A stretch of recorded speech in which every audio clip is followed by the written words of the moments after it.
ఉసిరికాయ నిల్వ పచ్చడి చూసేద్దాం రండి. దానికోసం శుభ్రంగా కడిగేసుకొని అలా తుడిచేసుకోవాలి. ఏమైనా డాగులుంటే తీసేసుకొని అలా మధ్యలో కట్ చేసుకోండి. ఎక్కడైతే ఘాట్లున్న చోటల్లా కట్ చేసుకోండనమాట. కట్ చేసేసుకుంటే ఉప్పు, కారాలు వెళ్తాయి. వాటిని పక్కన పెట్టేసుకొని ఒక గ్లాస్‌తో కొలుచుకుందాం. ఇదైతే కొంచెం కంఫర్ట్‌గుంటది.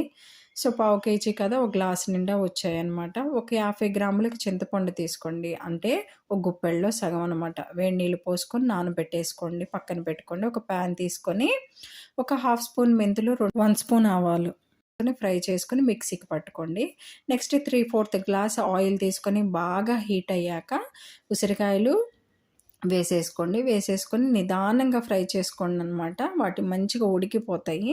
తర్వాత చింతపండు గుజ్జు తీసేసుకోండి. కొంచెమే వాటర్ పోసేసుకొని అలా పల్పు మొత్తం తీసేసుకొని సపరేట్‌గా చేసుకోండి. ఉసిరికాయలు ఉడికిపోయాక నెక్స్ట్ పోపనమాట. ఒక స్పూన్ జీరా, ఒక స్పూన్ ఆవాలు, ఇంగువ, నెక్స్ట్ ఒక చిన్నుల్లిపాయ మొత్తం వేశాను. నెక్స్ట్ ఎండుమిర్చి అవన్నీ కొంచెం బాగా ఫ్రై అయ్యాక పక్కన పెట్టేసుకోండి. ఎందుకంటే తాలింపు కొంచెం ఆరాక వేసుకోవాలనమాట. ఇక చింతపండు గుజ్జుగా తీసుకోవాలి. థిక్‌గా వచ్చేదాకా వాటరీగా అస్సలు ఉంచుకోవద్దు. కొంచెం థిక్ అయ్యేదాకా ఉంచుకోండి.